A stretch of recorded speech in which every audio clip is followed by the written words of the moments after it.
My passion for working with immigrants started because I can relate to some of the things that really troubled me, that I thought were barriers, that I thought were unjust and unfair. While she was a businesswoman, she felt that there might still be something lacking. And then all of a sudden, one day, she calls me up. She says, Patricia, I've decided I'm going to become a nun. Everybody thought she was absolutely crazy, 50 years old, and she's going to go join the convent. And I decided, well, I need to make a major change in my life. How can I really make an impact and make a difference? As strong and enduring as the Rocky Mountains they stood beside, as visionary as the views of the Grand Plains they looked across, the women inducted into the Colorado Women's Hall of Fame are trailblazers whose work has improved and enriched our lives. They are teachers, scientists, ranchers, leaders in business, education, religion, and the arts. Women who have been recognized for their many contributions to our state, our country, and the world. I'm Renelda Muse, and these are the stories of great Colorado women. I think the first thing I would say to women is surround yourself with a core of women that think like you do, that can mentor you so that you feel the kind of support that you need to move forward. My mom has this incredible ability to get people to follow her. People just did what she asked. She's always talking about being assertive, being a leader, being successful, being responsible, taking action. I met Alicia back in about 1975 when I was helping to form an organization called Mi Casa Women's Center.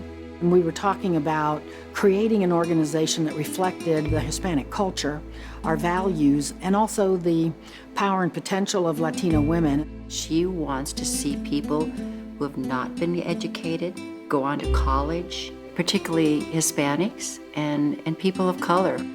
You need to look at the potential that you have and the ability that you too are able to do more than you think you've done. That has always been one of her strengths, is to be able to bring our cultural power and principles into the work she does and to help others do that as well.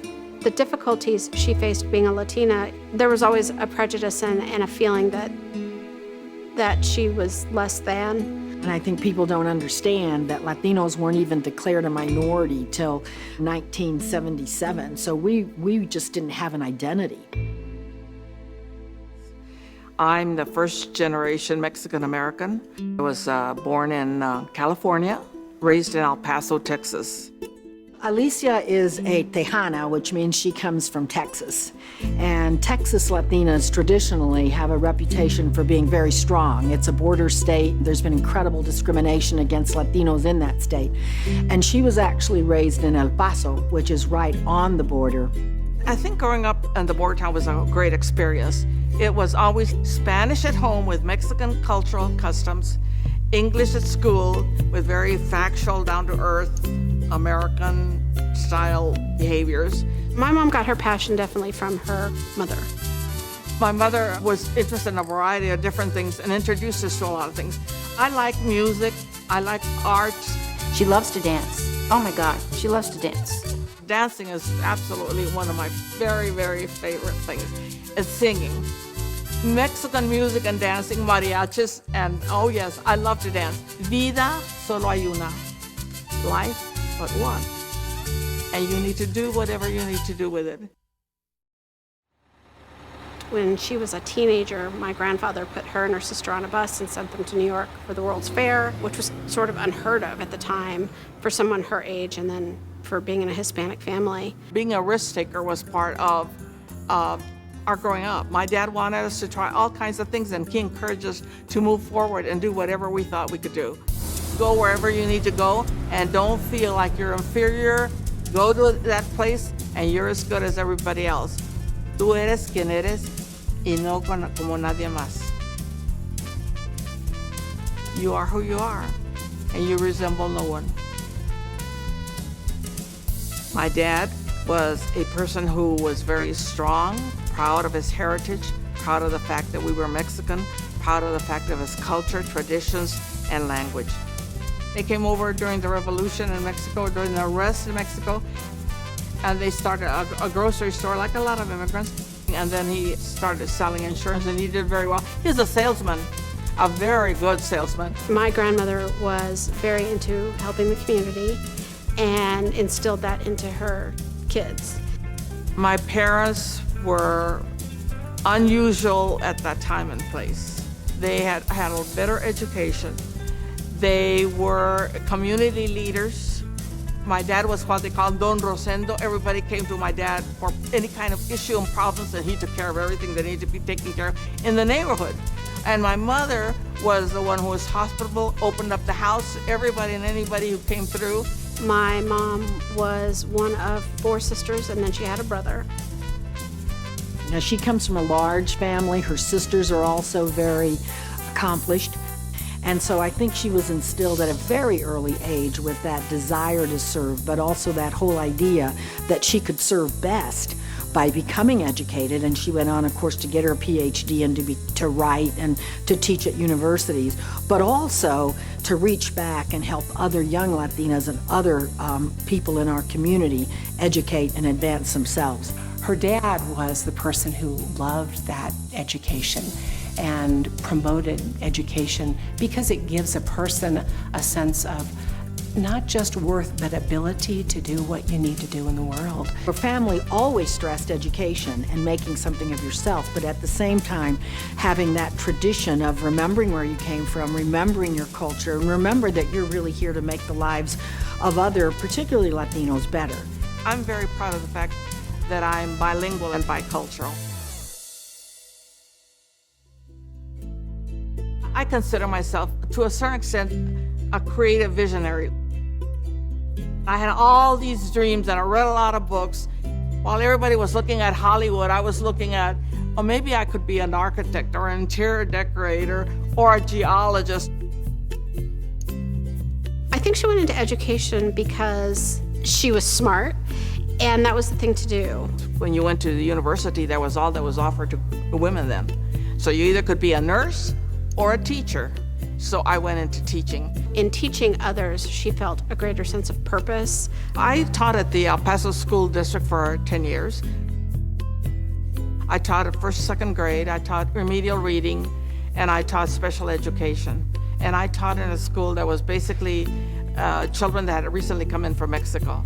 So again, it was using my Spanish language and my English as well. And I could relate well to that because I had been through that myself. So I had to repeat first grade 2 times because they thought that if you spoke Spanish, you were probably not as smart as other people. She loved working with the little kindergartners, first graders, second graders. She just thought that was great. My husband, Carlos, was also a teacher like I was.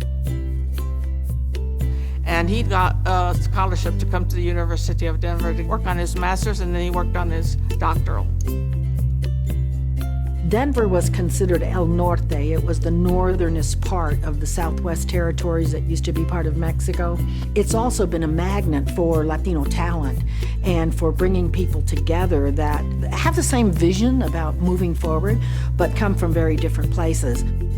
When she moved here, she met a lot of women who wanted to do more, wanted to help the community, wanted to be successful businesswomen. And I think them all being together really helped her build a foundation for moving forward with her life. I was on my own. I had new friends. I was in a totally different environment, met all kinds of interesting people, and all of a sudden, I think I grew a lot more than I thought I had in El Paso. My father said, "Tú eres quien eres. You are who you are, and you need to be proud of it." And so my dad had a lot to do with the kind of person that I am today. And the other half was my mother, who also said, volunteer is important. Go out and do charitable works and help those who need some help themselves. She knew there weren't a lot of Latinas who got higher education, who had advanced degrees. Less than 1% of Hispanic women had their doctors or EDD at that time. So I think one of the reasons that she got her EDD was her drive.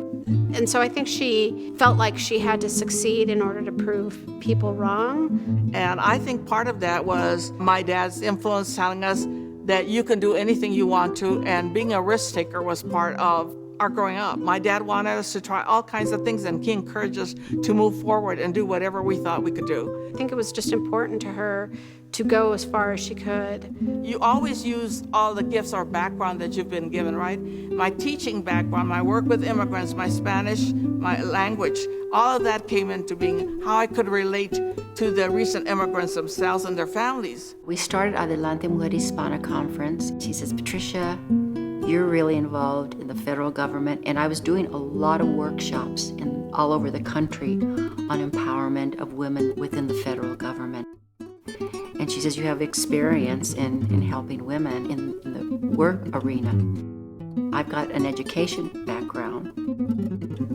So why don't we talk about doing something to empower Hispanic women? First, we tried doing individual mini workshops around the state. And then I decided, no, that wasn't going to work. So maybe what we could do was develop one major conference and bring Hispanic women together. And so she came forward with a group of women to do Adelante Mujer, which was the first Latina conference. I think they were surprised at the response that they got. It was in January when we had the conference, and people told us we were crazy. I'll never forget the facilities director at Metro State. He said, well, how many people do you expect? We said, well, about 1,000. He says, you're never going to do that. You're never going to fill it up. Well, we did. We got standing room only, and we had over 1,000 women. And so Alicia caught that vision and understood that all of us together needed to have a place where young women could come and find out about our lives, find out about our contributions, and be inspired to do likewise and take the movement even further. It was just one of the most positive conferences I had ever been to. She loves to start big projects. She's definitely a big picture thinker. She could sort of see an issue that needed resolving and come up with a solution for that. My mom started her own business. I was still at home. I think I was in my early teens. It was called Source One. She had a business partner, and they did management consulting. The consulting program was called EXITO, which means success. And I started it so that I could go around the country and talk to Latinos about the fact that you could be successful and do a variety of different things. I think she was very proud of it, and she did very well. She did travel a lot. I had a time where I went through all the major universities and spoke to Latino students about the fact that you too can be successful, get out there, use your talents and your abilities, and do whatever you can. While she was a businesswoman, she felt that there might still be something lacking. And she had started taking some religious classes, and I think she felt that that was important. I think at a point in her business life, she thought, is this it? There's got to be something more. So I had reached a point where I thought, oh, here I am. I've made it. I have a nice house. My daughter's doing well. Everything was going okay. And then I had a crisis. And some people would call it a middle-age crisis. And she lost a very close friend. In the spiritual tradition, they call it a dark night of the soul. In about 1991, I sat there at home and I thought, okay, now, is this all there is to my life? And at that point, I decided that what I needed to do was deepen my spiritual life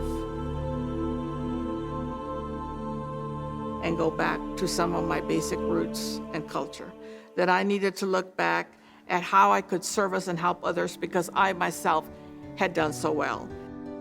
I think that spiritual fulfillment was what she was really wanting, and I think also being in a community where that was the important value, was giving back, was being closer to God, and being surrounded by people who had the same values. She was a very successful businesswoman, and then all of a sudden, one day, she calls me up and she says, Patricia, I've decided I'm going to become a nun. I got rid of my house and my car and whatever I house, go to my family, and I found out that that was the most freeing thing that I had ever done. that was the best decision I have made in my entire life. It has opened up the world for me, spiritually, emotionally, physically, and any other way that I can think of. The most pivotal experience and moment in my life was when I decided to enter the Congregation of Sisters of St. Francis, a penance and Christian charity. The Sisters of St. Francis are about humility, poverty, and so it was a shift. I think one of our biggest struggles was transitioning from the business world to the religious order. It was something she wanted to do, but I still think it was a big change. I mean, she was going from businesswoman, meetings, travel, to a quieter life. And then I think there was all of the questioning from her friends and her family if this was really what she wanted to do. And I think at that time I surprised everybody because I had been very active in the community. I love to party and I love to enjoy a lot of things, receptions and concerts and all of this kind of stuff. And all of a sudden I mentioned to my friends that I was entering a religious congregation. I think I shocked all of them. I have to tell you, everybody thought she was nuts. Everybody thought she was absolutely crazy, 50 years old, and she's going to go join the convent. They want to know what had happened to me. What happened to Alicia all of a sudden? And that was the furthest thing from my mind to hear her, wanting to do that. But we talked about it, and I said, Alicia, if that's what you want to do, I think it's wonderful. And we were just afraid she would disappear, go into some sort of cloister or something, and we wouldn't see her. When she took her final vows, it wasn't a surprise to me. I thought she was where she needed to be. After she went through the novitiate and became a sister, I think they saw her talent as well. And so she got to come back into the communities and start immigrant centers and really be a bridge between the Catholic Church, where a majority of Latinos, that's still their spiritual tradition, and the community, and providing services that our immigrants need today, and really making sure that the church was part of that. It has given me the freedom that I have always wanted to work with the population and do the kinds of things that I wanted, to touch other people's lives and share with them the goodness that I have personally had in my life that God has given me. She has a certain status in our community because she's a sister, and I think that helps her achieve things both with the church and the community, so she can serve as a bridge with that. And so I think her vocation has really ended up being a tool for spiritual activism. When I entered with the Sisters of St. Francis, I did two projects. The first one was a Franciscan AIDS ministry that dealt with Latinos who had AIDS, mostly women. And then after I worked with that project, somebody else took it over, and then there was an opening at St. Joseph's Parish for someone to do some work there. So I went to St. Joseph's Parish, and here was this big school that had been closed, St. Joseph's School. And when I met the priest, who was Father Tony, he said to me, all right, what would you like to do? Here's the money that we have, and what do you think you could do with this amount of money? And I looked at the school and I said, I'll take the school. So I got a call from Alicia about 20 years ago that she had gone to the Catholic Church and gotten them to give her this school on the corner of 6th and Galapago in Denver. Bienestar Family Services they took this old facility and turned it into sort of a community center for that area. And so she's like, oh, Juana, come on over. We're going to have this center, and it's going to have all these services. So I go over there, and it looks like a war zone, right? I mean, the place hadn't been used.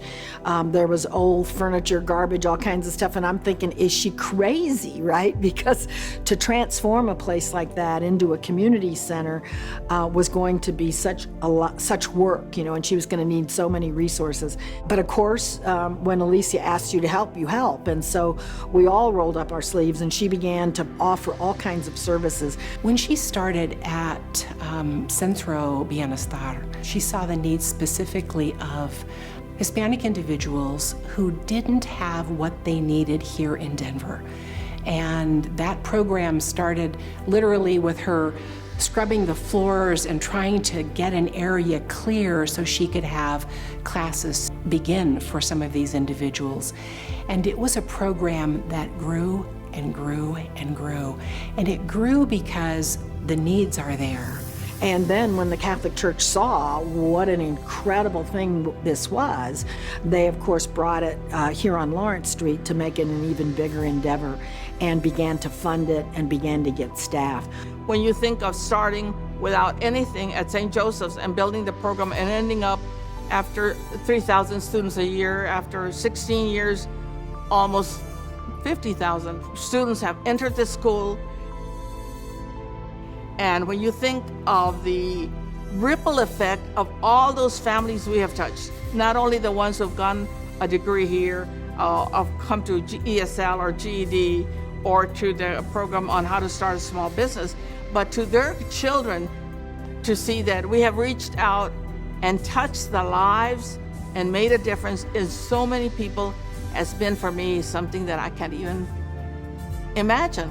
She was able to get people to volunteer, to come, to do that, and to really ignite a movement connecting the Catholic Church with the immigrant needs in Denver. When I was at St. Joseph's Parish helping out, we found out there were a lot of women that were having domestic problems, domestic issue problems, domestic violence. And there was no one agency that worked specifically with Spanish-speaking women.